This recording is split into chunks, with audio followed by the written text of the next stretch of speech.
eu vejo que todos os valores são maiores ou iguais a 177,8. Eu tenho 12 valores em 100. Ou seja, se eu pegasse o 95ª posição, qual seria o valor da 95ª posição? Seria 180 e poucos, não é isso? Então, eu tenho evidência que isso daqui seja maior. Então, eu posso começar a formular minhas hipóteses pela hipótese H1, que é a minha suspeita. É por isso que eu estou fazendo o teste. Tá?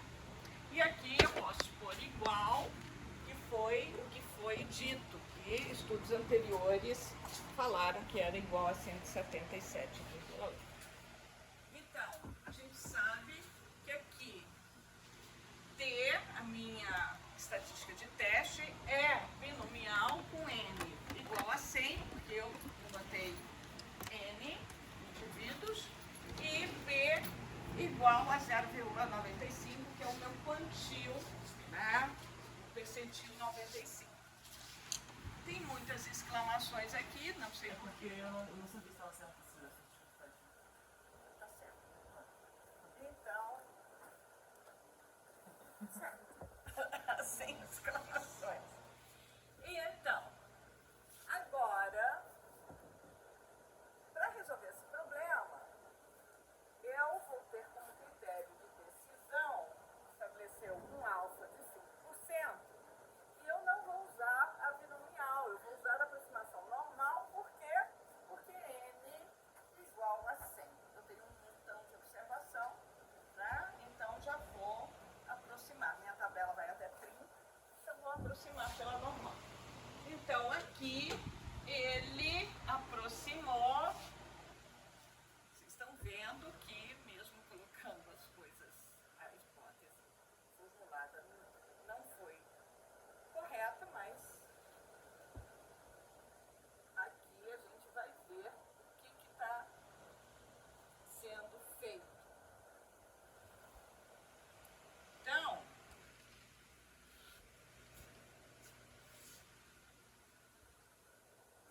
por que você pôs aqui 1,45, 5%?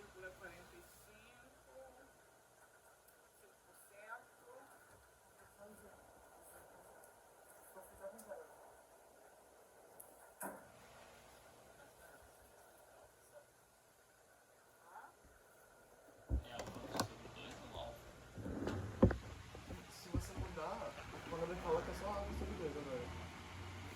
Não, alfa sobre 2 é sobre 2, já não era, porque você não era bilateral. Não, mas, por exemplo...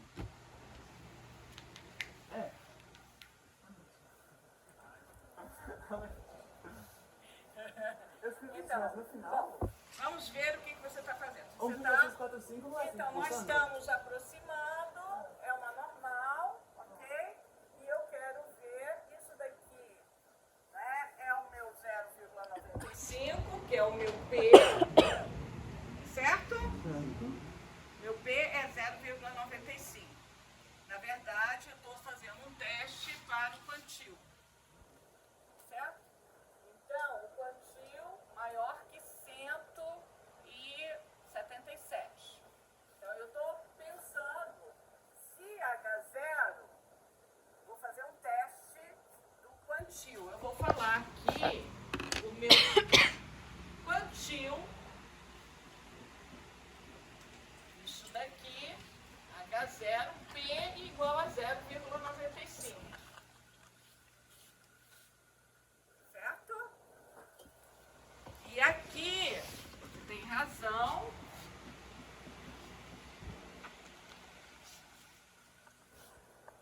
Ele está falando que o quantil 177, quer dizer, o quantil 95 é 177. Certo? É isso que ele falou. Então, eu estou com essa ideia. Então, eu estou falando que P igual a 95. Certo? Só que eu estou falando... Por isso que aqui é o contrário. Tá? Ele está falando que quantil 95 é maior. Ou seja, quando eu me refiro a este valor aqui, 177, não é o quantil 95. Ok? Esse valor está representando um quantil menor. Não é isso? Então, P menor que 0,95. É isso que eu estou testando. Estão percebendo? Então, quando eu faço um teste de quantil, eu estou testando se aquele valor corresponde àquela proporção. Então, eu estou falando que o que eu observando 177 corresponde a um quantil de 95. Então, eu estou falando que a proporção relacionada a este valor 177 é 95%. Mas eu tenho uma suspeita pelos dados que essa proporção, que esse quantil não é do 95. Eu estou vendo que os valores são muito maiores. A proporção relacionada a este valor de 177,8 é menor que 0,95. Então, na verdade, o que a gente está fazendo é um teste de proporção. Por isso que a gente tem que interpretar muito bem. E você tem razão que às vezes tem aí uma dificuldade na interpretação, que vocês sentiram uma certa dificuldade, porque não é direto. Então, eu gosto desse exercício. Oi, bem-vindo. Como vai? Então, eu gosto desse exercício porque ele não é copo-cola. Não é exercício copo-cola. Não. É um exercício que faz você pensar como adulto, como estatísticas que serão, no futuro, profissionais excelentes. Não vai estar só aperta o botão, não, vão pensar o que o seu cliente está falando. Ok? Então, esse é um exercício que leva a uma reflexão. Então, que teste que eu estou fazendo? Eu estou fazendo um teste de uma proporção unilateral à esquerda. Certo? Por isso que eu estava vendo aqui, eu falei, não, tem alguma coisa que não... Por que 98? 98 não tem nada a ver com o valor que eu estou pegando. Ou, né, você está trabalhando com... O que você está trabalhando? Então, você vai fazer um teste, você vai ver, né, quais são os valores que você admitiria, até quanto que você admite para P igual a quanto? Qual é o seu valor aqui para P chapéu? Se P chapéu é normal, com N igual a quanto? P chapéu. P chapéu, expectância de NP, não é? Então, seria 95. 95. Então, P chapéu é uma normal com Q 0,95, que é o seu P, não é isso? Que é o que eu espero. E qual é a variância? P vezes 1 menos P dividido por P. Certo?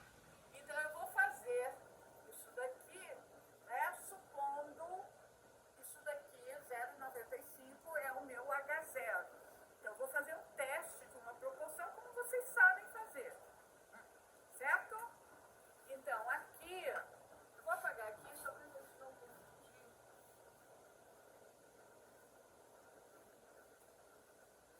Mas, vejam, essa interpretação é muito importante. Porque toda vez que eu falo quantil, o valor do quantil, eu vou pensar na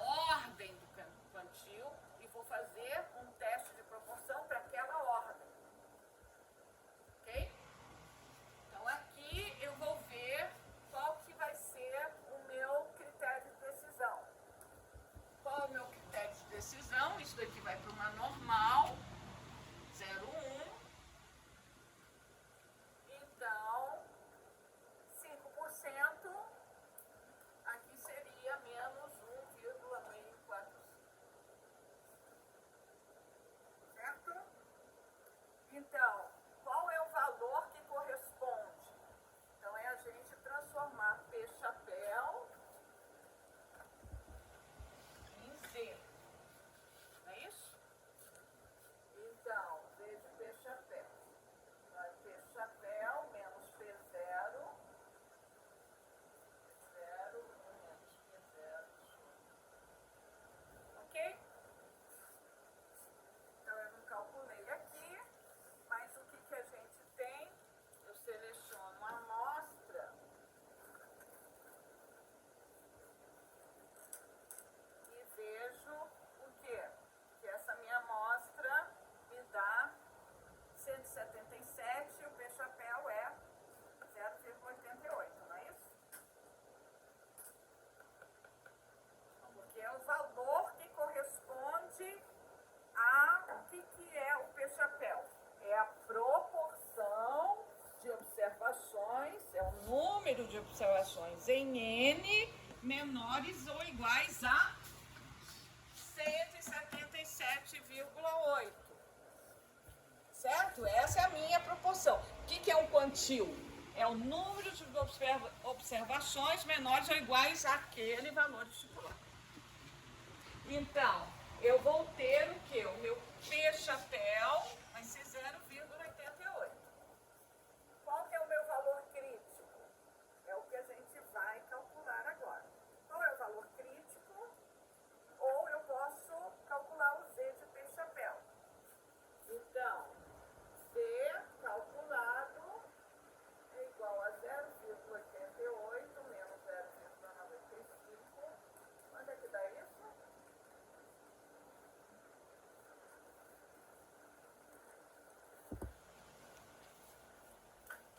Quanto é que deu?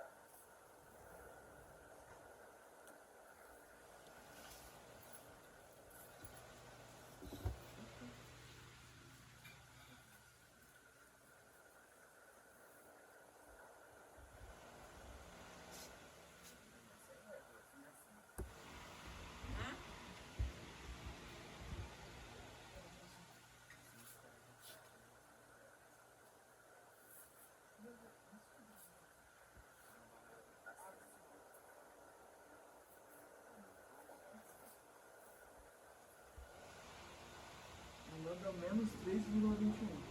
Quanto? Menos 3,21.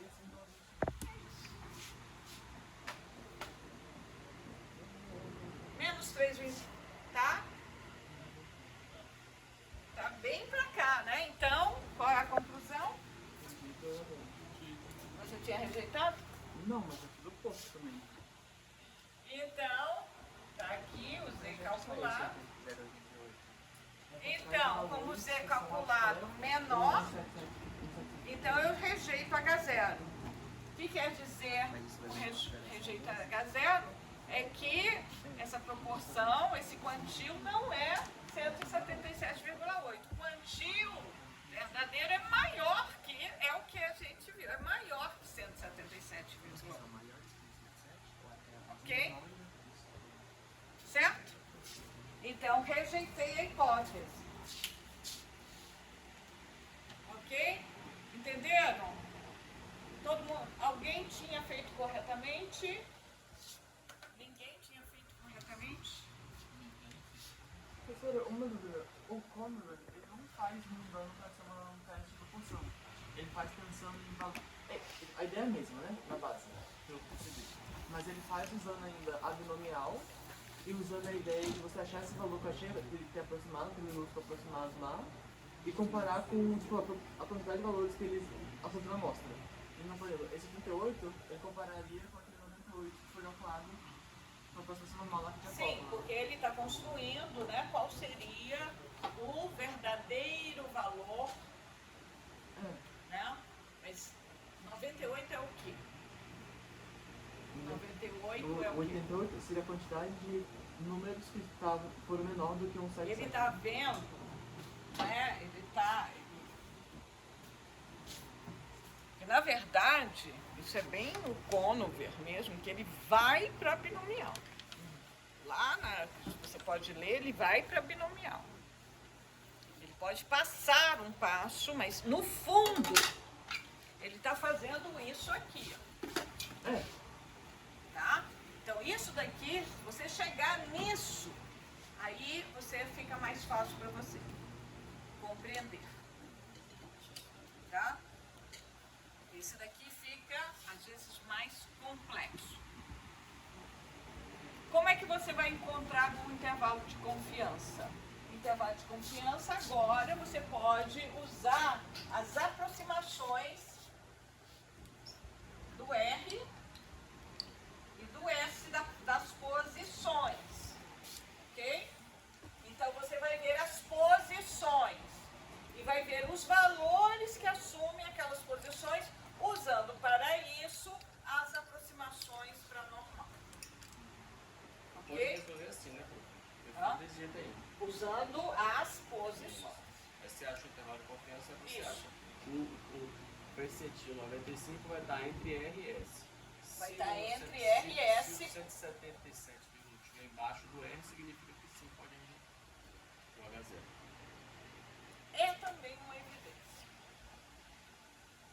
É uma outra forma. Mas aqui, você já fazendo isso, você já rejeitou. Pergunta eu fiz isso, eu fiz RS. Serve, né?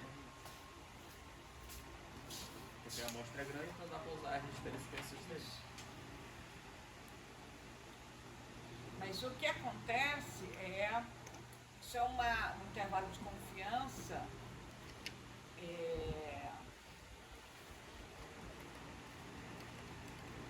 Da separatriz 95. 95. E aí eu vou pelo R. Ele estará entre essas duas posições. Tá? Certo? Alguma pergunta mais? Ah, esse. O que é isso? É a 2B. O que é a 2B?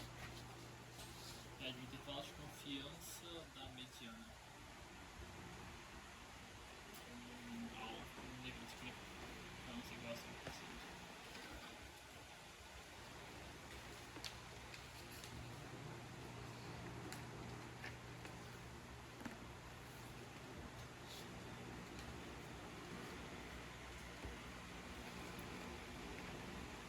Então, intervalo de confiança para mediana, o que você fez?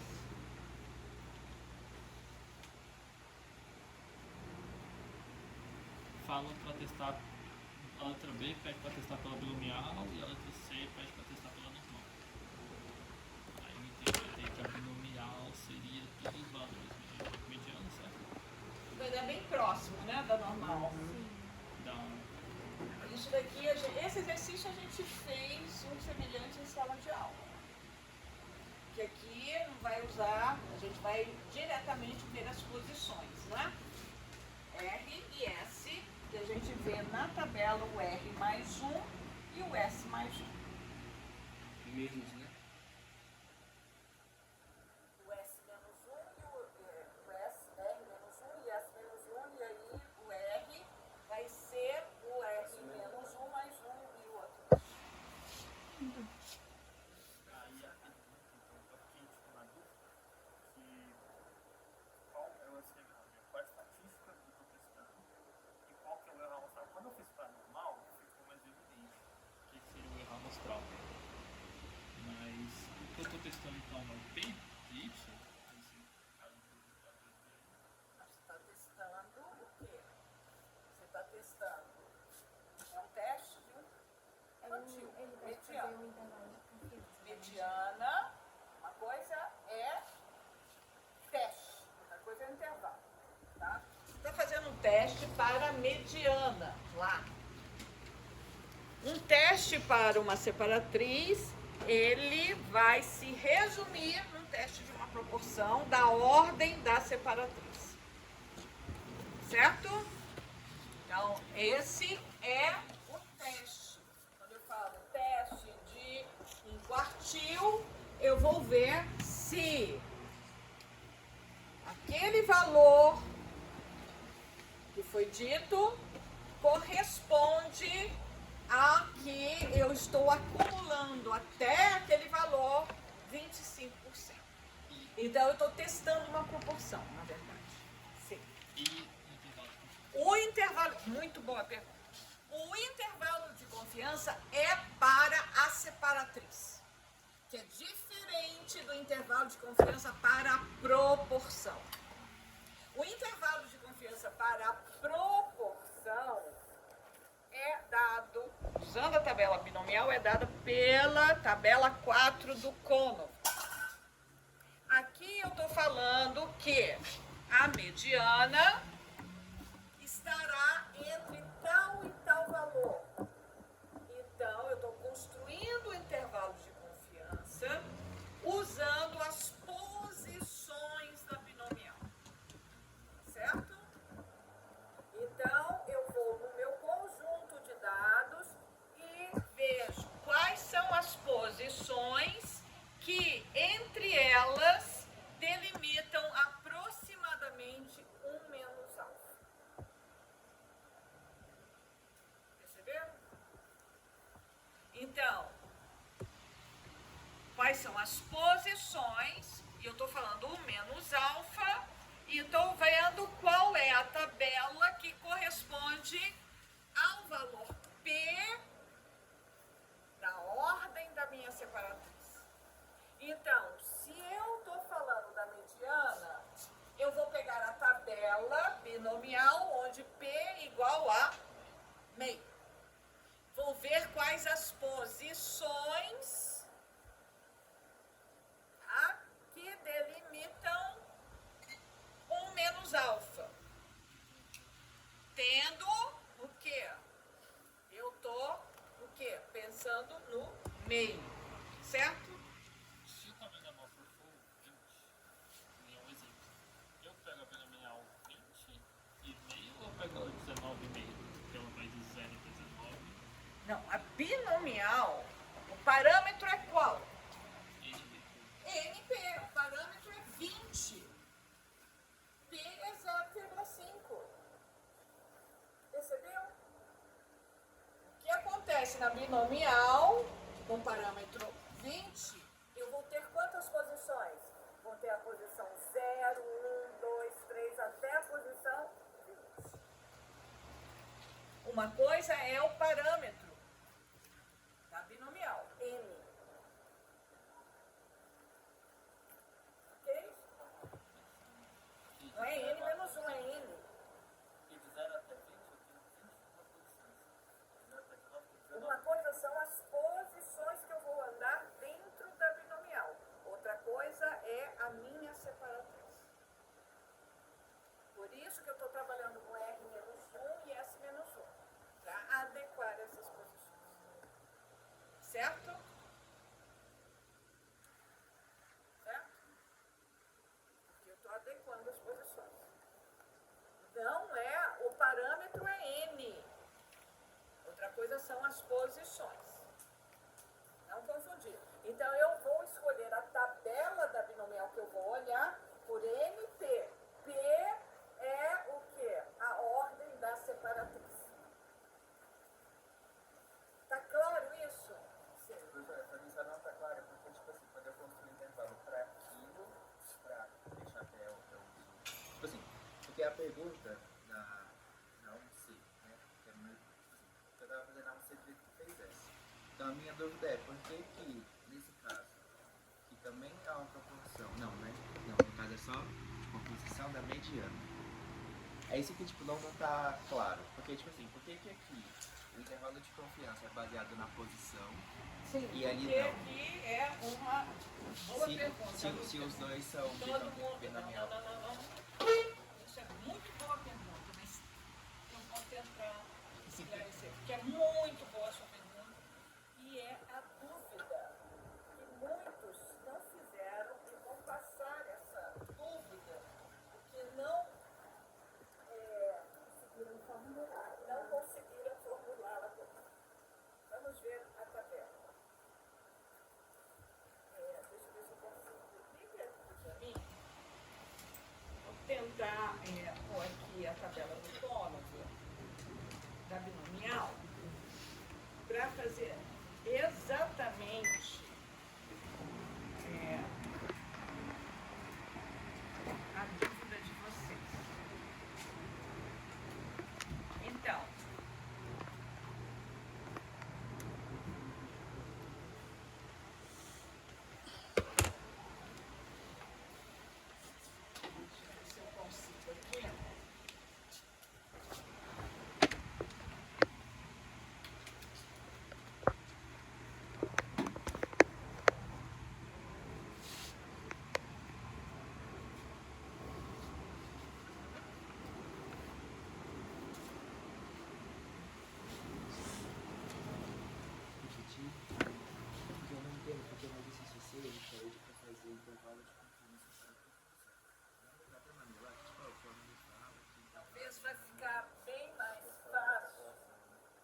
de R e S.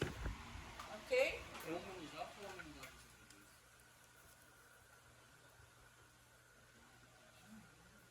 Não, o intervalo de confiança é um menos alfa. Mas se der do dois lados, Fazendo a normal, o intervalo de confiança. Aqui é 1 menos alfa. sim. 1 menos alfa. O intervalo. Eu delimito entre o limite inferior e o limite superior 1 menos alfa. Então, eu estou falando que a probabilidade da minha variável aleatória, estimador, acontecer está entre o limite inferior e o limite superior. E depois eu transformo isso num intervalo de confiança para o verdadeiro valor, né, que eu estou estimando. Foi para achar ali no tabela você usa o alfa sobre 2, assim ou embaixo. Por quê? Porque aqui é alfa sobre 2, aqui é alfa sobre 2. Por isso que eu venho aqui acumulando até 1 menos alfa sobre 2. Certo?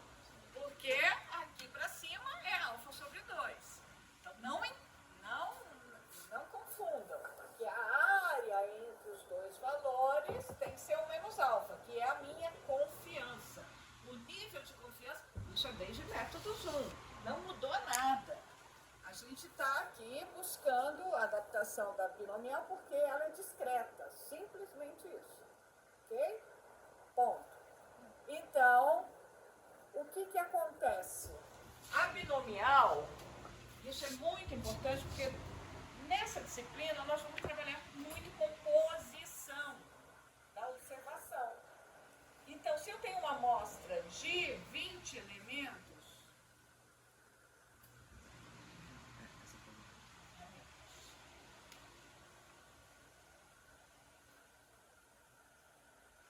esqueci a senha momentaneamente. Me deu um branco aqui. Falei, não, essa é a senha do... Não, esse negócio que tem que ter senha e tudo tem que ser diferente, tem que não sei o que, e mudar. Passamos um fim de semana, meu marido, meu filho esqueceu a senha, a última senha, esqueceu tanto senha.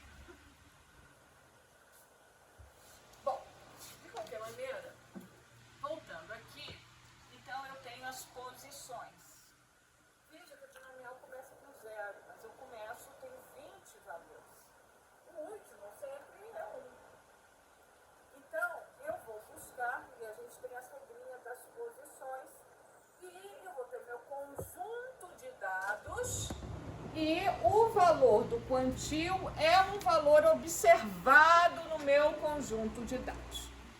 Ok? A mediana é um valor que está ali, pode não ser observado exatamente, mas a gente busca que seja, né, ali entre os valores na dimensão observada. Se eu estou falando de quilos, vai ser uma medida em quilos. Se eu estou falando em anos, vai ser uma medida em anos. Se eu estou falando em altura, vai ser medida de altura. Ok? Então, aqui vai me dar, simplesmente, me ajudar a ver as posições. Por quê? Porque quantis e separatrizes são definidas segundo as suas posições no conjunto de dados. Certo? Ok? E eu vou delimitar, então, 1 menos alfa. Alfa sobre 2 e alfa sobre 2. Ok? Então, ele vai ficar para cá, mais para lá, dependendo do valor P. Então, o P aqui, que significa o P, para mim, significa a ordem da separatriz. Eu não tenho dúvida nenhuma sobre essa ordem da separatriz.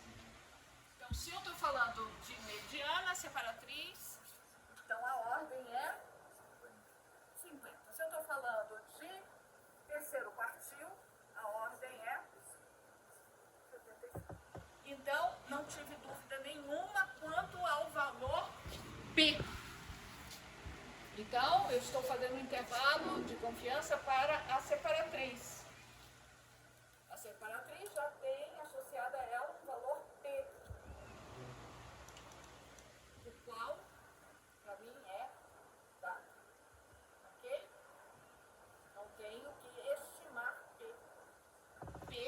dado. O que eu estou estimando é a separatriz, o valor da separatriz. Ok? Certo? Agora, um outro problema que eu não sei qual é o valor de P. Eu quero estimar P. Então, P está aonde? Então, eu observei um valor. Esse valor é que ordem de separatriz? Qual é o P? É 0,50, 0,55? Então, eu tenho que estimar este valor. Então, esse valor não é nessa tabela. Esse valor é na tabela 4. E vai falar o seguinte. Olha, se você viu a posição 4 em 8, então, se você quer um intervalo de 90%, o seu P deve estar entre 0,193 e 0,807. Percebe? Claro que aqui o seu P chapéu foi meio, mas ele está, o P chapéu tem uma variabilidade muito grande. Eu não sei qual é o valor de P, não sei qual ordem eu estou falando. Percebeu a diferença? Sua pergunta foi muito importante, Lucas, porque eu acho que ninguém tinha percebido. Não tinha percebido essa diferença e eu tinha chamado a atenção. E não para a separatriz. A separatriz eu já falei o P. Você já admitiu o P, você não tem dúvida. Aqui eu estou fazendo intervalo de confiança para o P. Ok? Que é o que a gente fez lá em métodos. Compreendido agora? Muito bem compreendido. Então, vai cair na prova? Vai cair na prova. Tudo isso. E vocês já sabem como responder. Ok? Anotem, tragam as suas. Professora, vamos lá aproveitar que a gente está dando Para fazer coisas esse assim, dia né? de menos 1 e esse menos 1. E a gente se bate cabeça. Professora, uma última dúvida na tabela 4. Aqui os percentuais que estão ali em cima, eles nos falam sobre a... 1 menos alfa. Se eu quero 1 menos alfa, 90%. Se eu quero 1 menos alfa, que é a confiança estabelecida. O que é a confiança? Probabilidade de que o verdadeiro valor esteja dentro desse intervalo. Ou melhor dito, que este intervalo contenha o verdadeiro valor. Ok? Aqui é 1 menos alfa, tá vendo? A alfa aqui é o valor da confiança, que é 1 menos alfa. Ok? Mas o quê? O que você quer? Não, era só isso. Só isso. O que é a outra Fazer mais tabela? exercício de R menos 1 assim, só para Mas a gente acabou de fazer o exercício. Não precisa fazer isso, é só olhar. Por exemplo, Então, aqui o binomial é 20, é onde a gente estava, né? é mais pra cima. Essa é a tabela 4. Isso tudo precisa 0,5. Então, eu tenho que caminhar até aqui. Não é isso?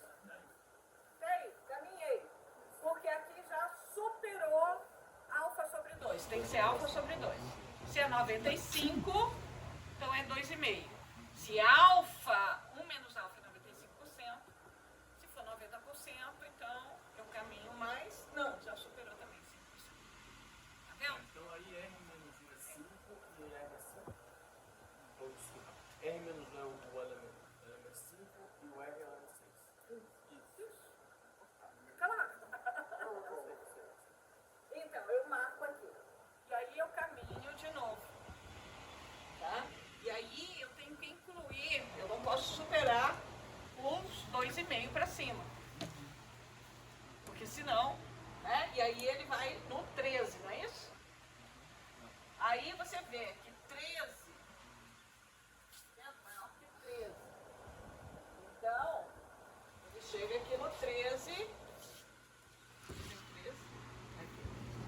aqui já superou 2,5. Então ele parou aqui. Então S menos 1 aí é 13 e S é 14. É que você tá- E aqui no intervalo, nesse caso, professora, Eu achei... vou na posição. Certo, mas eu posso usar o intervalo fechado, né? Nas extremidades, como ele botou aqui. Pode.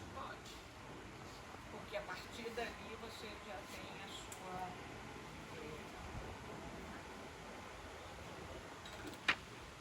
Isso no intervalo fechado aberto, eu escolho assim de acordo com o meu humor O seu ou definição? Não. e não vou ficar por conta disso. Tem umas coisas que eu não. A vida tem muitos detalhes, não é isso. Eu vou colocar sempre fechado. Eu não sou matemática, você sabe disso. Então, a gente vai ficar nos mínimos detalhes. Eu vejo o que importa. Eu nunca vou ter um valor igual. Exatamente. Aqui, pelo menos, vou ter tal. Uma referência. Gostei do livro, li, assim, passei, li tudo, né? No meu tempo. Acho que eu Gente, eu ainda tenho umas 2 teses de doutorado para defender este ano. Eu estou assim, quase. Eu achei que ia combinar muito com vocês. Não, eu gostei. Não, eu vi, tem umas coisas no final dele. No final eu. Porque tem uma parte que é muito detalhista. Mas é muito interessante o passagem a questão da dificuldade da gente aceitar a aleatoriedade.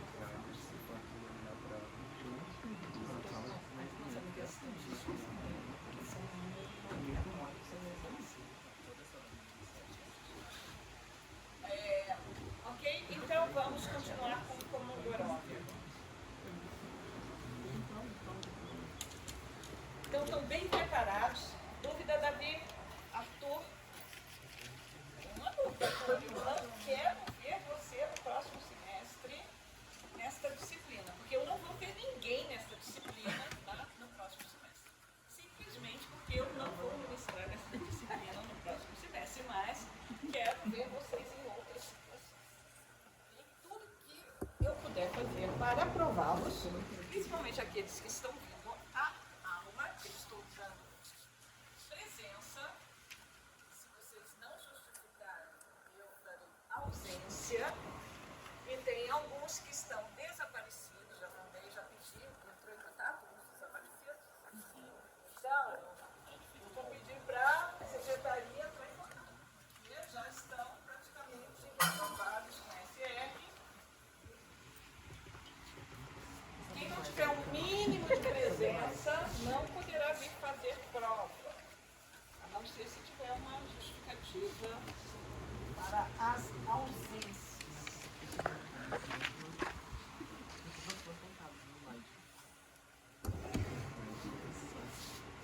Então, recomendo ao semestre muito difícil. Quem não puder vir, é uma disciplina muito complexa. Quem não puder vir, não está conseguindo acompanhar, faça uma avaliação, aproveitem o tranque. Ok? Só uma dúvida sobre se integrarmos também hoje na sala, não precisa enviar no também. Não. Eu posso perder também, mas eu acho. Quase perdi, gente. Porque eu pus uma mesa que estava aqui da outra vez, caiu, lembra que caiu? Molhou os exercícios? Lembra? Não lembra? Gente, não dormi à noite. De manhã cedo, agora, o secretário veio aqui.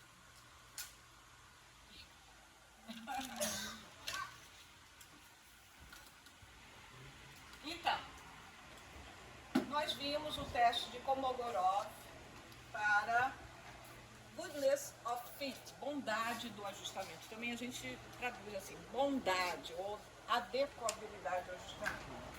Então, este é um exercício. Nós temos essas notas de alunos e eu quero saber se essas notas seguem uma distribuição normal. Então, eu vou usar o teste de Kolmogorov, ok? Então, primeira coisa para o teste de Kolmogorov, eu vou voltar, simplesmente porque vocês não estão lembrando do teste de Kolmogorov.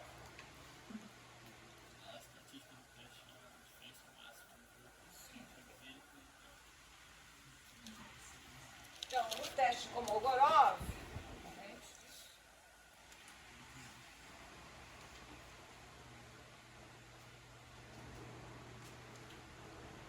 aí tem uma foto lá de Kolmogorov. Então, Andrei Nikolaevich Kolmogorov, então, um grande matemático soviético. Ele estabeleceu a teoria axiomática de probabilidade. Então, sim. Humberto, quer falar alguma coisa?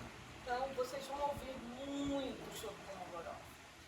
O interessante é que essa métrica de Kolmogorov, ela é aplicada a várias métricas na economia. Tá? A economia usa muito essa ideia de Kolmogorov.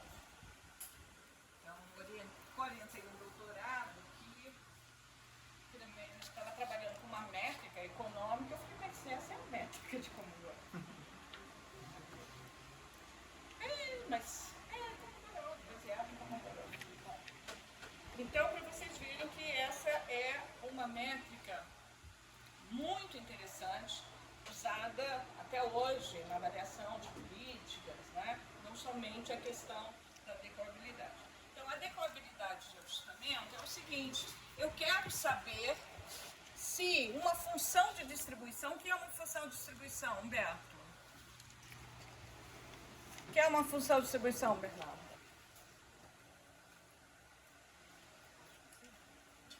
Júlia, função de distribuição. Gustavo, função de distribuição. Gabriel, Maísa, Sabrina, Nicolas, Lina. Estou fazendo uma chamada, claro. Vitória. O que é uma função de distribuição? Vamos ver. Arthur. Função de distribuição, Arthur. Luciano.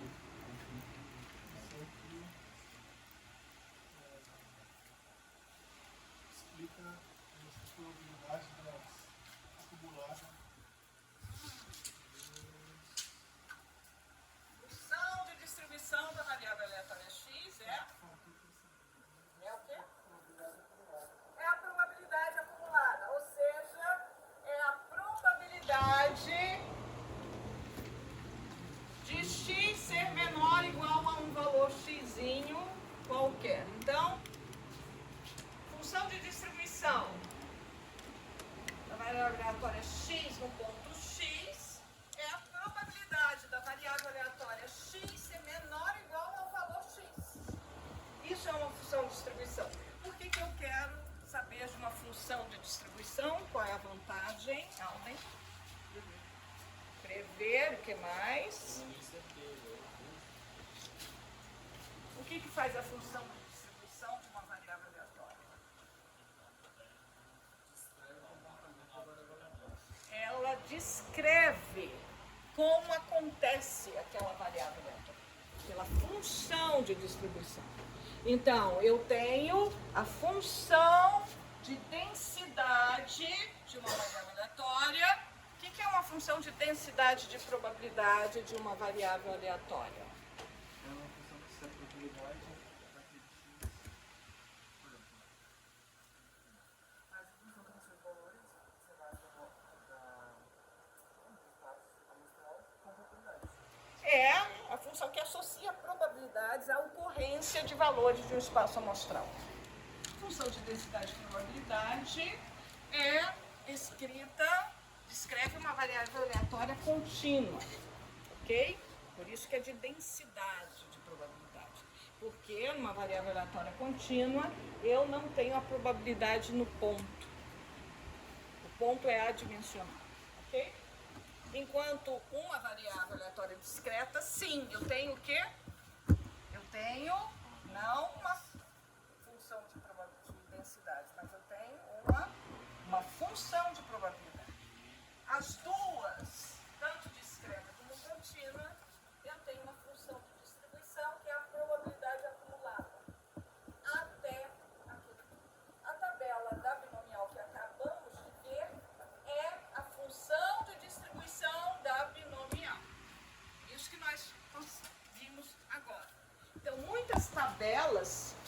representam as funções de distribuição de uma variável aleatória que segue um modelo probabilístico. Ok? Qual é a vantagem de a gente estudar modelos probabilísticos? Júlia?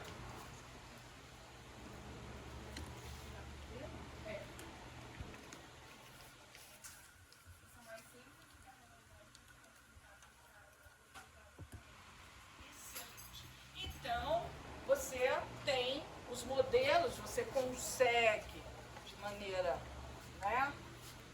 Não quer dizer que seja fácil, mas você consegue então estabelecer algumas propriedades desses modelos, né? Então, você, com esses modelos, você conhece como aquele modelo ele acontece. Então, segundo aquele modelo, você pode calcular todas as probabilidades associadas a uma variável aleatória que é descrita por aquele modelo. E se você conseguir ver um fenômeno e falar que aquele modelo é capaz de descrever aquele fenômeno, você consegue prever muito bem como aquele fenômeno acontecerá. Ok? Então, o que se trata dessa unidade que nós estamos falando, já vimos a decodibilidade usando uma ferramenta que é algo quadrado, agora nós estamos vendo outra ferramenta, que é a estatística de Kolmogorov.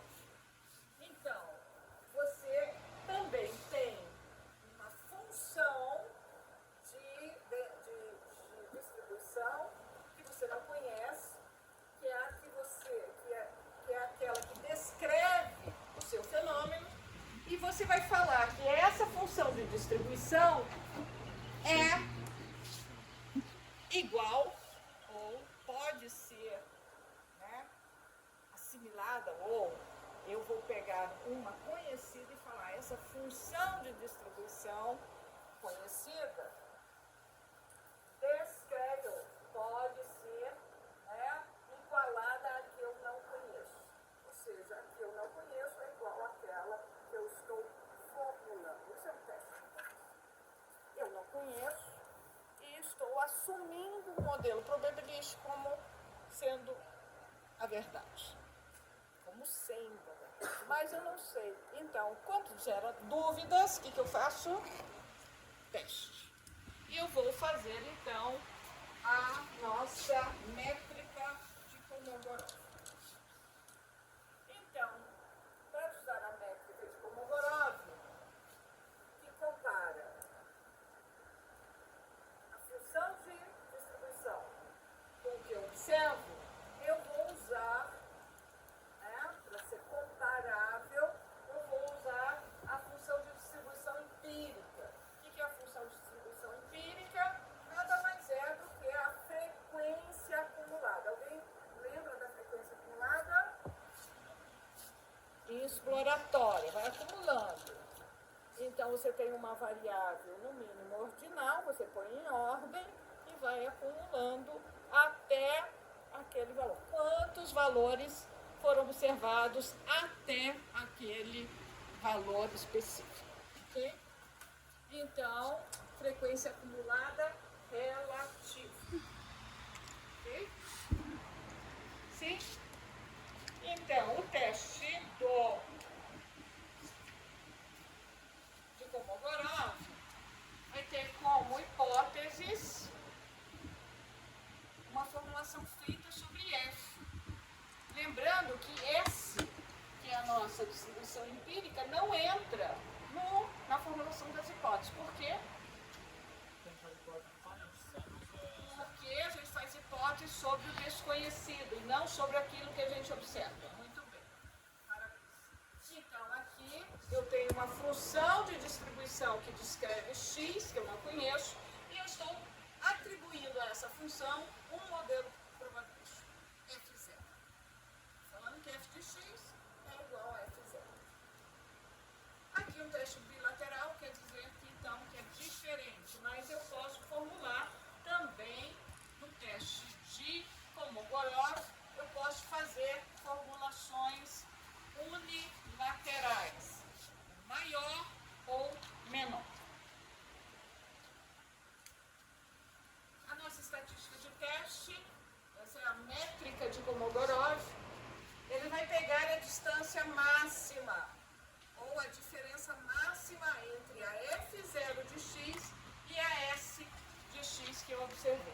nós vamos fazer um exercício aqui agora para observar, para ver como é que funciona.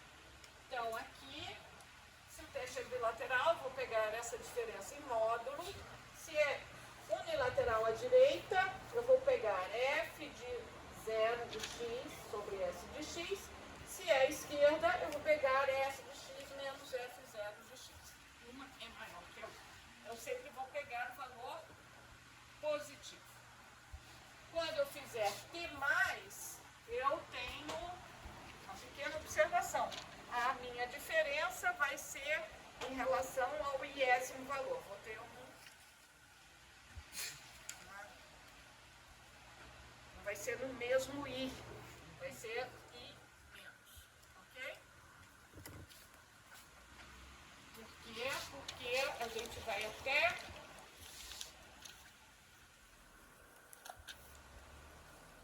pegar aqui todas as possibilidades, certo? E aqui, tá vendo? Às vezes a gente não tem todas as diferenças. Todas as vezes, olha lá, elas já são tom, entendeu? E aí a gente não tem todas as diferenças. Deixa eu ver isso. É aqui, tá vendo? Então, porque às vezes aqui, tá vendo? Eu estou pegando aqui no início e não no final. No final seria aqui, ó. E aí às vezes dá uma pequena diferença. Por isso que a gente vai usar exatamente o T mais e o T menos.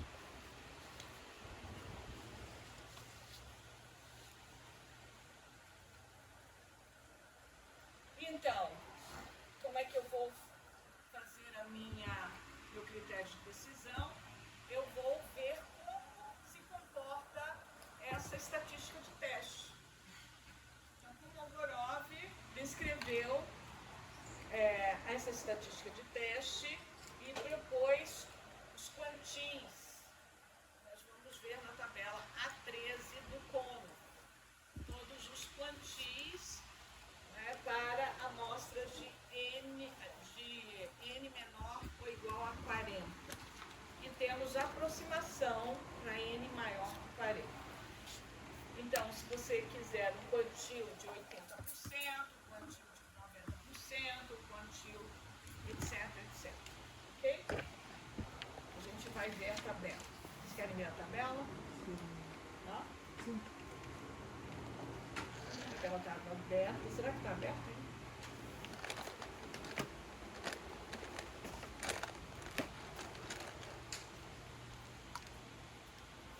Aqui não tem tudo. Né? Deixa eu ver.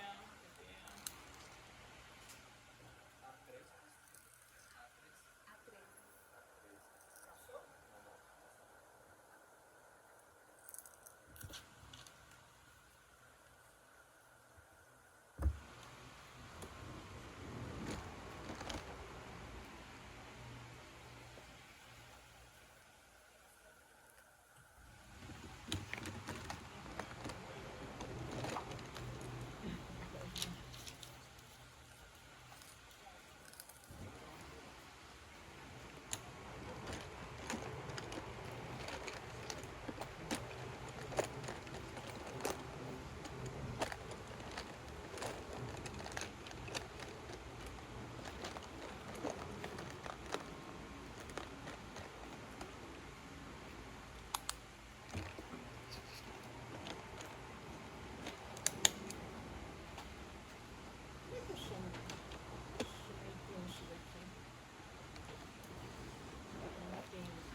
Página 547.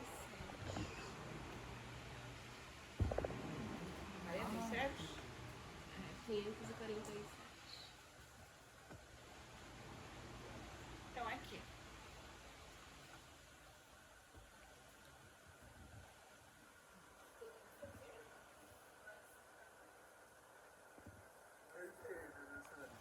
Mais à esquerda, subir.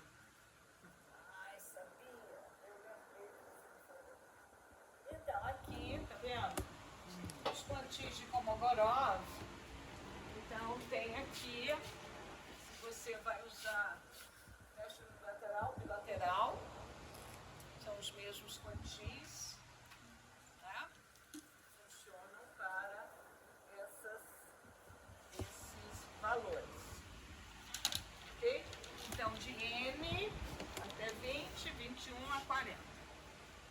Então, aqui são os quantis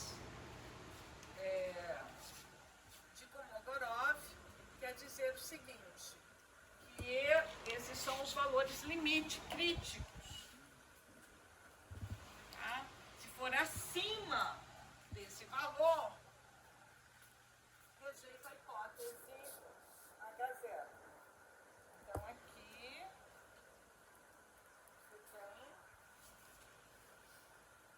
você tem aqui as estatísticas T, T mais, T menos, onde foram definidas aqui, e você vai rejeitar H0 para o nível, né, alfa, se T exceder o quantio 1 menos alfa. Então, se for maior que o quantio 1 menos alfa. Ok? Então, a gente vai ver qual é o quantio, e aqui para N maior que 40, usar essas aproximações aqui, que é um valor dividido por raiz quadrada de N. Okay? Então, vamos fazer agora o nosso exercício, que é isso aqui.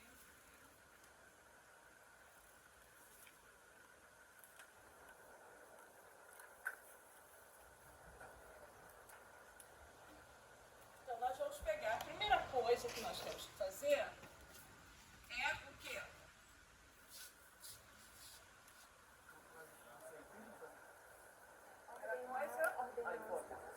Ordenar os dados. Porque a gente tem que calcular a S de x e depois a F0 de x. Então, nós temos quantos valores?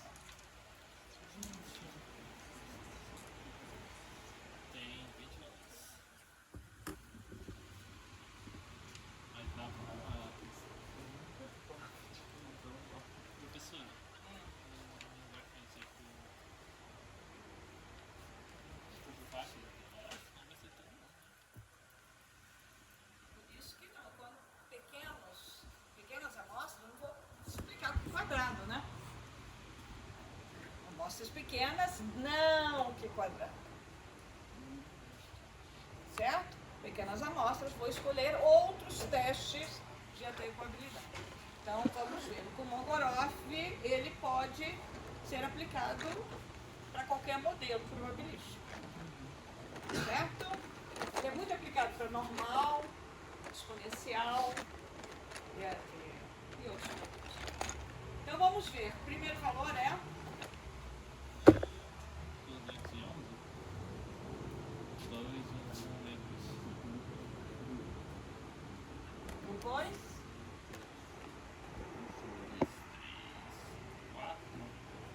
2, 3, 4, 9, 7. Não, aqui é o 227. Não, 2, 2, 7, 9, 9. 4, 9, 7, 2, 3, 5, 9, 9. 2, 4, 1. 5, 2. 2, 4, 6, 15. 2, 4, 9, 0, 9. 2, 5, 0, 34. 2, 5, 1, 5, 3. 2, 5, 2, 5, 6. 2, 5, que é 2, 5, 5, 3. 2, 5, 2, 5, 6. 2, 6, 0. Não, 2, 5, 7, 0, 2. E acho que agora é 2, 6, 0, 8, 7. 1. É 0. 8, 0. 260 e 27. 260 e 80.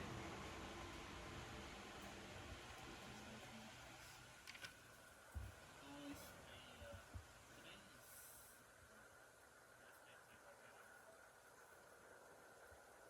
2, 7,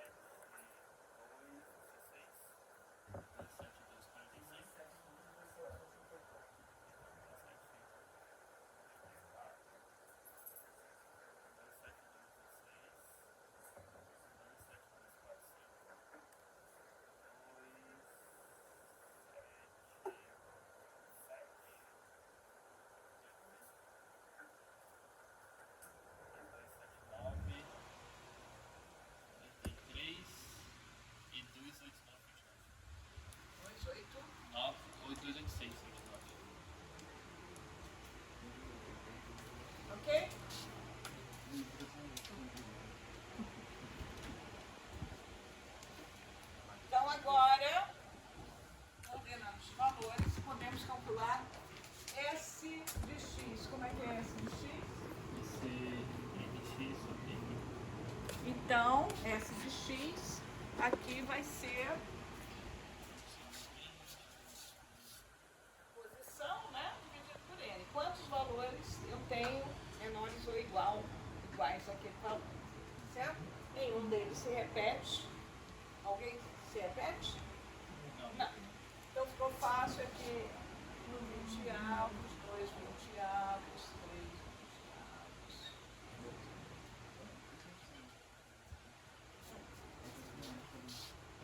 Certo? Então, essa é a nossa S. O que é a nossa F0 de X? É a probabilidade dada uma normal de observar valores menores ou iguais a este valor aqui.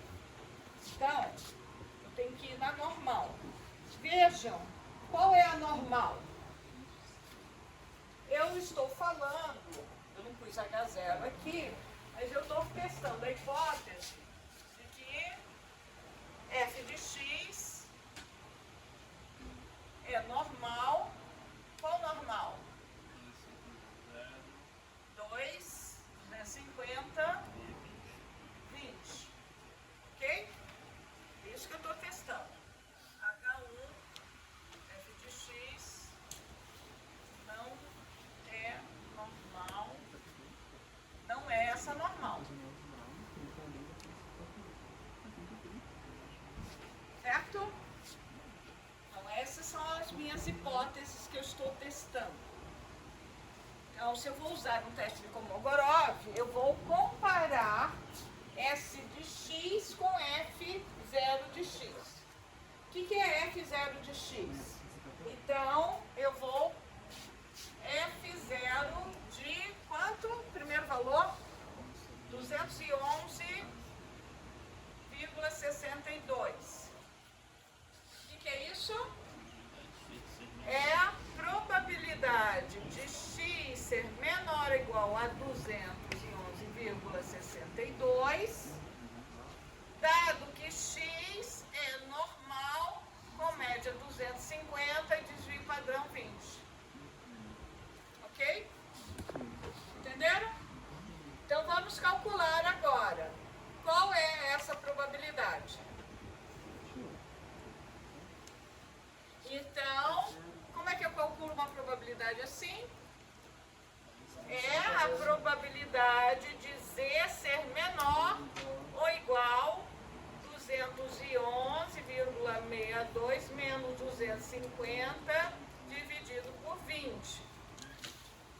Concordam? Sim? Quanto é que dá isso?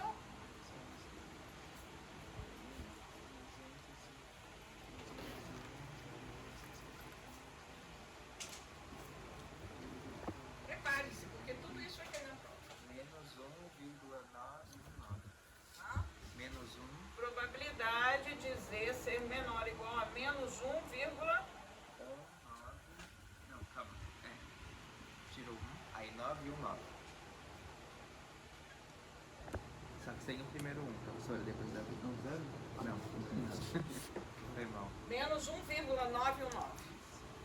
Então, agora eu vou lá na minha tabela Z e vou ver isso aqui. Quanto é que é? Tabela Z. Não, é 0,02749. Aqui 0,27. 027. Ok? 0,027, mais ou menos. Aqui 1,20. Aqui no 0,27. 1 sobre 20 é quanto? 0,5. Vocês estão vendo que eu estou comparando 0,05 com 0,027. Ok? Então agora eu vou fazer a F0 de x para todos esses pontos.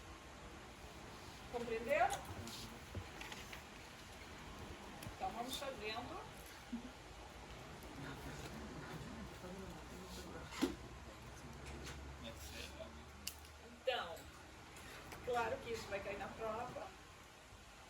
Na mão, professora. Pode usar o Excel? Não, pode usar a calculadora. Então, posso fazer alguma coisa mais simples. Então, eu vou fazer aqui. Já está pronto, como sempre. Então, está aqui os valores da S de X, certo? S de X. Então, a média foi dada, média e desvio padrão. Então, está aqui, média e desvio padrão, porque é uma normal previamente definida. Então, venho, eu transformei tudo em Z, cada um desses valores aqui, uma Z, que nós acabamos de fazer ali, né? Quanto é que deu aqui? Que foi que você acertou muito bem. E aqui nós temos a probabilidade acumulada, que é a nossa F0 de X. Olha, F0 de X. Ok? Todo mundo viu?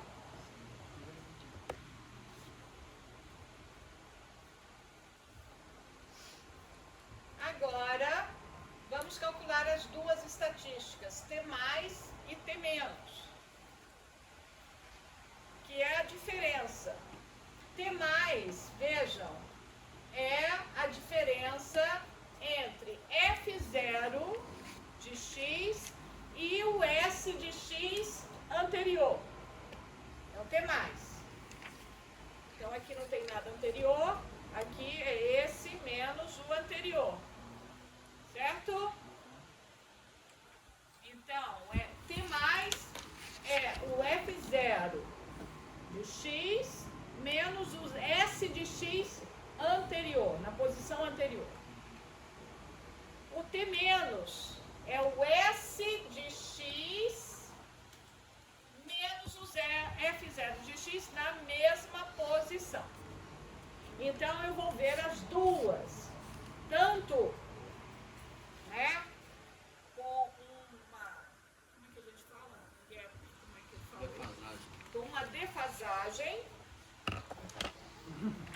E o T menos com a mesma posição do X. E calculo, então, todos os valores, todas as diferenças. Entre essas, eu vou ver a diferença máxima. A diferença máxima é igual a 0,18. Eu só pôr aqui, ó, máxima. Eu mandei assim, máxima. A máxima de cada um. A máxima de T mais e a máxima de T menos. Isso. Você está vendo que aqui deu tudo negativo. Eu não gosto de negativo, tem que ser em módulo. Né? Aqui é em módulo. Então, eu vou ver qual que é a máxima. Então, vocês estão vendo que o máximo foi esse 0,18. Sim.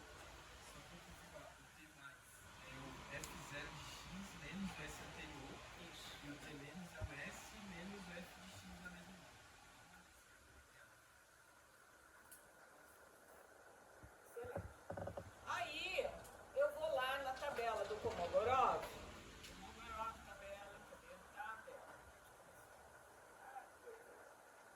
Já tinha a tabela. Então, eu venho com N igual a 20 e 95% aqui bilateral, 95%. Que foi bilateral. Bilateral 95%, o meu T crítico é 0,294. Então eu olho aqui, já pus aqui, 294, qual é a minha conclusão? Então, não tenho evidências para rejeitar H0.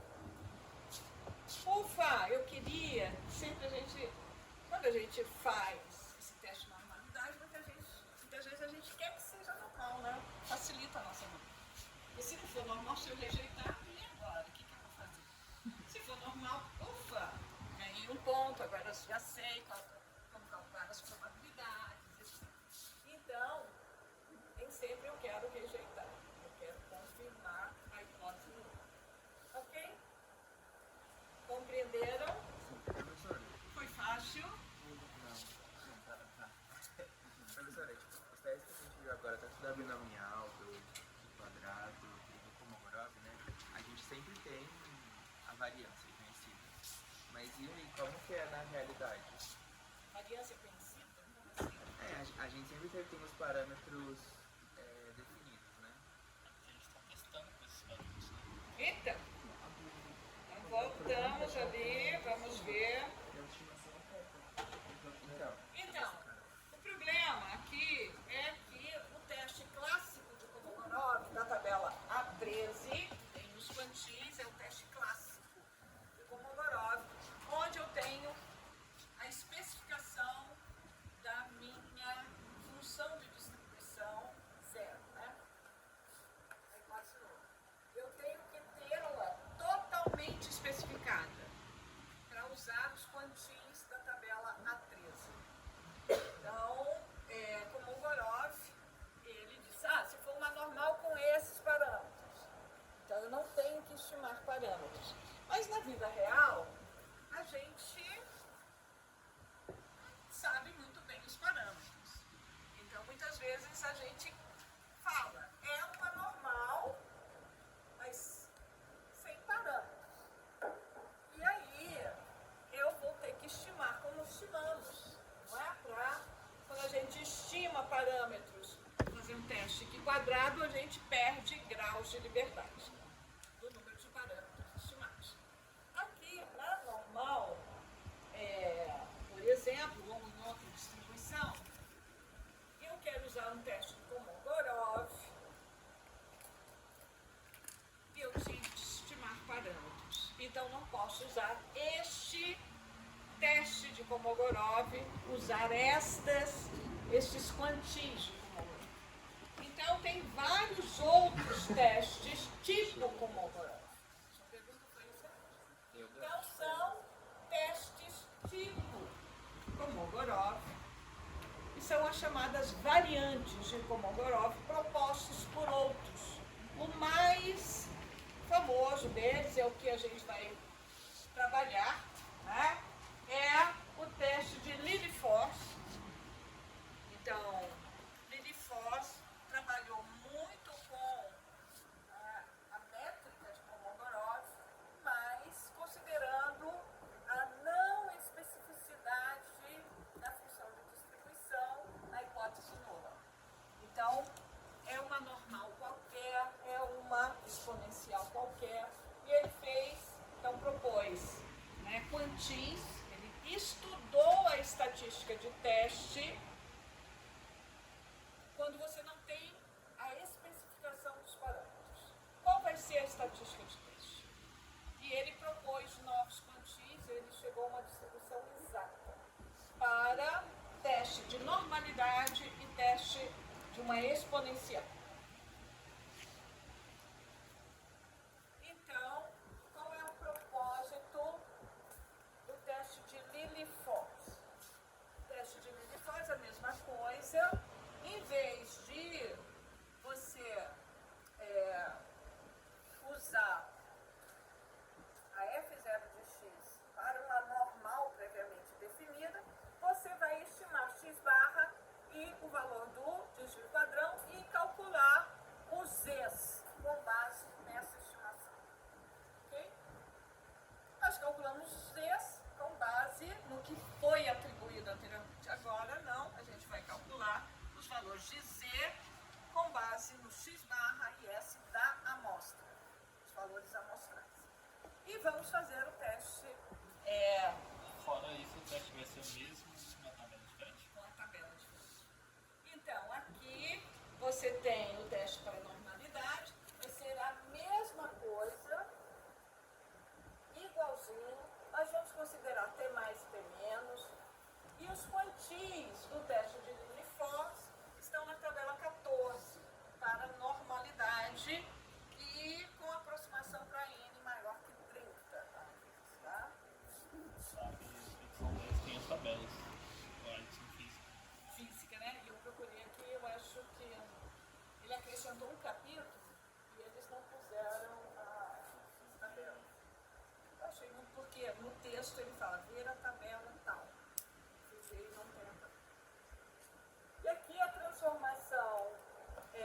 também ele vai para exponencial, ele vai fazer a mesma coisa, vai fazer uma transformação, né, da exponencial para calcular a função de distribuição usando o parâmetro x barra, né, que 1 sobre x barra é o parâmetro da exponencial.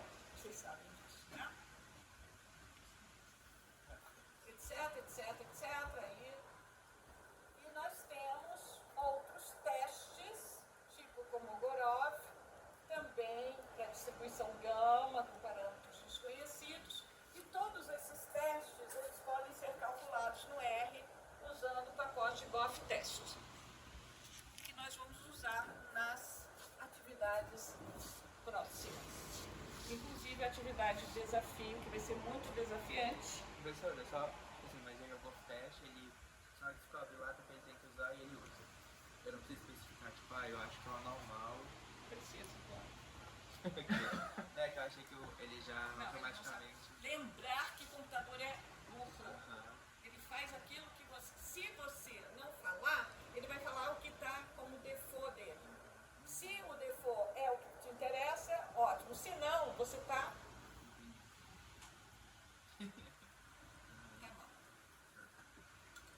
Aí não vai ser contratado mais. Porque você não sabe.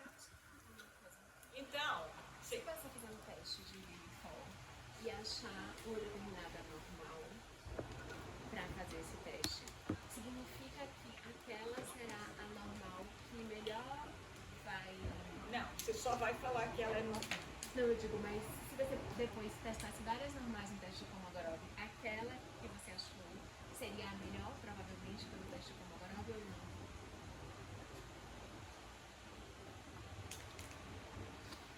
A verdade é relativa. Você está supondo. Então, o que você está falando é o seguinte: e se eu mudar os parâmetros especificados na hipótese nula? O problema é seu. Você pode. Não é 250, é 245. Aí eu vou mudando. Tá. Posso mudar. Você está especificando parâmetros. Porque no Lilifol ele dá uma fórmula para você especificar parâmetros. Não especificou parâmetros. Não falou nada sobre parâmetros. Não existe nada na hipótese nula. É uma normal. Mas para ajustar a normal, eu preciso de parâmetros. Então eu vou estimar os parâmetros com base no que eu observo. Então, no teste de Lilifol, que é uma variante de Kolmogorov, eu não tenho na hipótese nula nenhuma afirmação sobre os parâmetros. Você estima depois se ele der um resultado de que vale a pena fazer isso. Né? Os parâmetros. Você estima os Não. parâmetros para testar com a normal. Eu não desses posso parâmetros. testar normal se eu não tiver parâmetros. Eu tenho que ter uns parâmetros. Então, quais serão os parâmetros? Se eu não especifiquei quais são os parâmetros, eu vou usar alguns parâmetros. Então, o melhor é estimar com base nos dados. Certo? Estimar com aquilo que você está observando. Podia ser outros? Não pode. Mas não vai ser o Lilifol. O Lilifol diz, pegue e estime com os seus dados. Ok? Eu não sei quais são os parâmetros, mas vou ter uma estimativa dos parâmetros. Se você fez o teste de LDF, você aceitou o H0, e depois você faz o teste de Kolmogorov com os parâmetros que você estimou. Você testa para uma normal com o que você achou na estimativa. Provavelmente vai dar então também. Esse vai ser o exercício que vocês vão fazer. Essas perguntas vão ser respondidas por vocês. Então, vamos lá fazer a mesma coisa com, agora, o teste Kolmogorov variante Lilifol. Como é que eu faço isso? Então, vamos lá para... Já entenderam como é que é? Professora, uma dúvida. Por que a gente cai na Z e não na T do estudo? Porque geralmente, por exemplo, quando a gente chamava a variância lá na... Eu não estou caindo. A gente tá chamando de Z. Porque você comentou que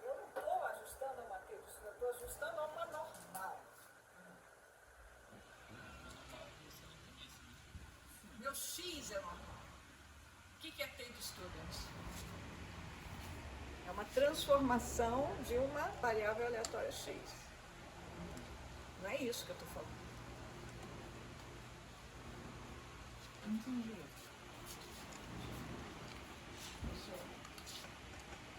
Eu vou explicar. Então, veja. Aqui está a mesma nossa normal, nossa função de distribuição empírica. E agora eu estimei, com base nos dados, a média, ok? E a variância.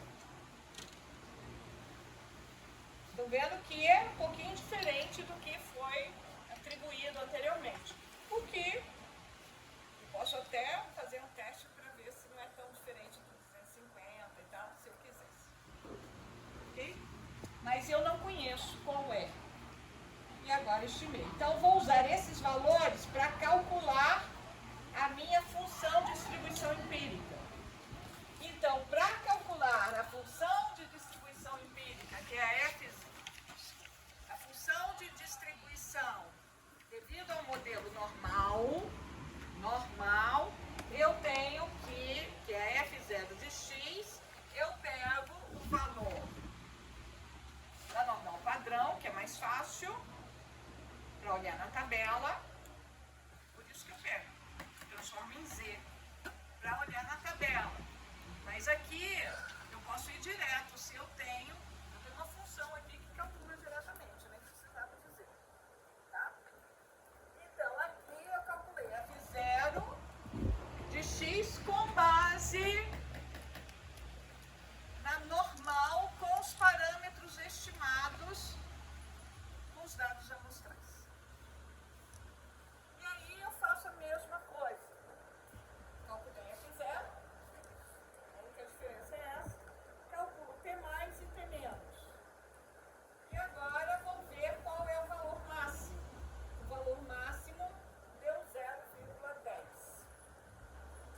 Eu vou na tabela A14. Então vamos lá na A14.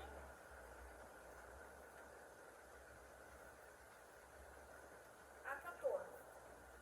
Então aqui tamanho 20 e vocês estão vendo aqui, tanto faz, se é 1, 2. É uma aproximação. Unilateral, bilateral. Então 95%, 0,192. Ok? Então vamos lá, 0,192. Comparo com 0,10, que é o meu valor máximo. Observado. Qual vai ser a decisão? Não tem evidência, então aceito que é a normal. É uma normal. Nesse caso, eu não sei exatamente quais são os parâmetros. Eu usei uma estimativa do que eu observei. Ok? Então,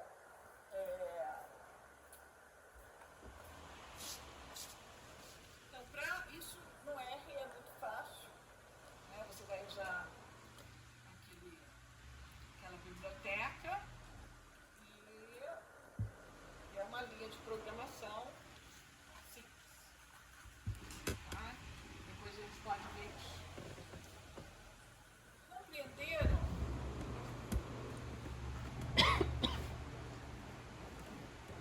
Então, como é que nós vamos...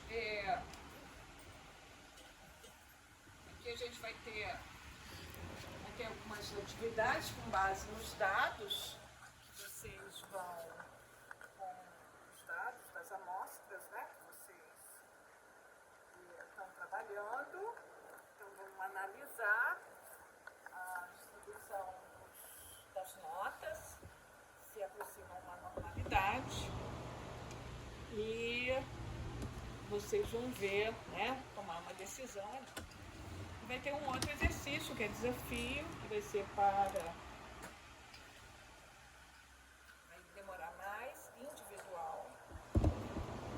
Programação, geração de amostras. Quem quiser fazer, é uma optativo, obrigatório para quem está pensando em passar com SS. Quem quer passar com SS tem que ter muito bem feito esse desafio. Quem não quer, não precisa optativo. Não quer dizer que se fizer o exercício vai passar com SS. Mas, para passar com SS, precisa fazer o exercício. Então, esse é o teste de Kolmogorov. Nós vamos ver Kolmogorov e Smirnov, a mesma métrica, para comparação de duas populações. Vocês aprenderam em método Zoom o teste T de Student para amostras independentes. Nós vamos ter também uma alternativa quando os dados não são normais. Vocês estão vendo que aqui que a gente está testando normalidade e isso é um teste de adequabilidade. Mas muitas vezes eu tenho um conjunto de dados que eu não sei nada sobre esse conjunto de dados. Ou o teste desse conjunto de dados eu rejeitei H0, ou seja, não tem normalidade. Então eu não posso aplicar para a comparação de duas amostras o teste T de Student, porque o teste T de Student, para comparação, exige que as amostras são extraídas de populações normais. Então nós vamos ver na próxima unidade, a alternativa é o teste de Kolmogorov-Smirnov, usando uma métrica, inspirada nessa métrica de comparação e ver o máximo da diferença. Tá? Então, é um teste bem conhecido. Para testar a normalidade, a gente vai ver dois testes ainda, que é o teste de Shapiro-Wilk, que é muito famoso, muito utilizado. Vocês vão ver que ele tem uma lógica bem interessante. Já ouviram falar, Shapiro-Wilk? E o Anderson-Darling, que também tem uma proximidade aqui com o Kolmogorov, tem uma ideia, alguma coisa assim, mas nós não vamos entrar muito na especificidade do Anderson-Darling, porque ele tem uma construção muito mais, para vocês entrarem, ele é um pouquinho mais pesado. Mas nós vamos ver, todos eles estão implementados no R, no SAS, no SPSS, Stata, eu não sei, de Python ainda, então, não sei se é isso. Mas deve ter. Então, o que nós vamos fazer, eu estou nos exercícios próximos, vindouros, estou propondo usar o R ou o SAS, para análise de dados e para vocês fazerem testes de adequabilidade, ok?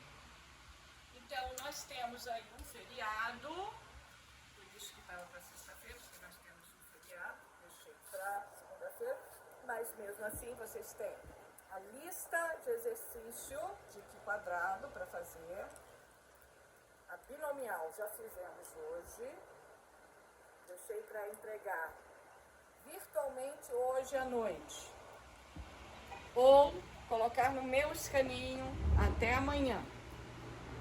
Vou fazer à mão. Pode ser um ou outro. Isso. Tá? Quem não entregou hoje. Nós temos atividade 2.2, que é a geração de gráficos de intervalos de confiança para colocar no Padlet. Até segunda-feira. Não tem mais adiamento. E eu acho que segunda-feira também está o Q quadrado, não está? Quando é que é o Q quadrado? É 3.1. Hã? Vocês têm, de qualquer maneira, um feriado aí no meio, um fim de semana. Então tem tempo para vocês. O Q quadrado, nós fizemos 2 exercícios mais difíceis em sala de aula. Então, os 2 mais difíceis nós fizemos em sala de aula. O resto, tem um mais ou menos, que é da Poisson, mas é fácil, essa aqui da lógica. Pode pôr uma planilha, fica facilzinho. E os outros são muito fáceis. já estão pré-resolvidos lá no Bussac. Ok? Então, olhar. Terminando a unidade 3, nós vamos entrar na unidade 4 rapidamente antes da prova e vamos fazer uma revisão de comparação de duas populações, ou seja, teste T de Student. Para uma comparação de duas populações, comparando médias. Ok? Variáveis quantitativas. Teste T de Student.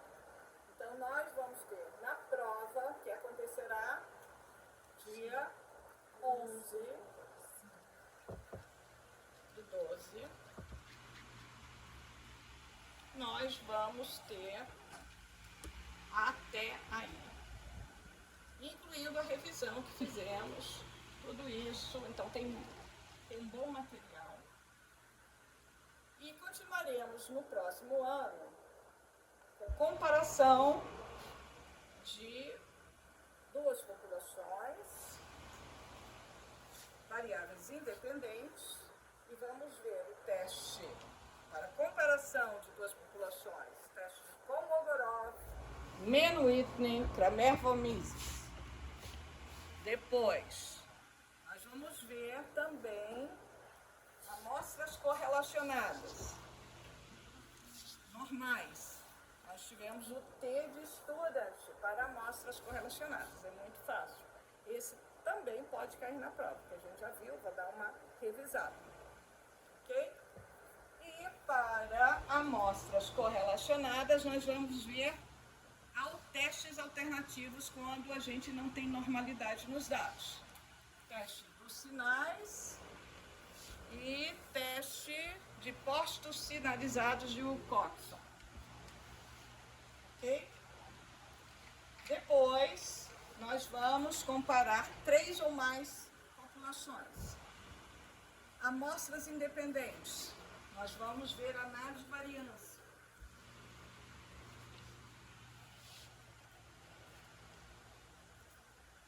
Se os dados são normais. Se não forem normais, nós vamos ver o teste de Kruskal-Wallis. Quando as amostras são correlacionadas, nós só vamos trabalhar com testes para dados que não exigem a normalidade dos dados. Nós não vamos ver análise de invariância 2 fatores. Isso eu vou deixar lá para delineamentos experimentos. Nós vamos ver, sim, alguns testes não paramétricos, né? O teste de Friedman, de Quaid, de Cocker. Depois nós vamos ver variáveis categóricas. Nós vamos voltar aos testes de quadrado para homogeneidade e independência. Nós vamos ver ainda medidas baseadas no quadrado e outras medidas de correlação. Medidas de tal de Kendall, David Somers, um montão de medidas. E correlação parcial. Está faltando o quê? O teste para tabelas, né?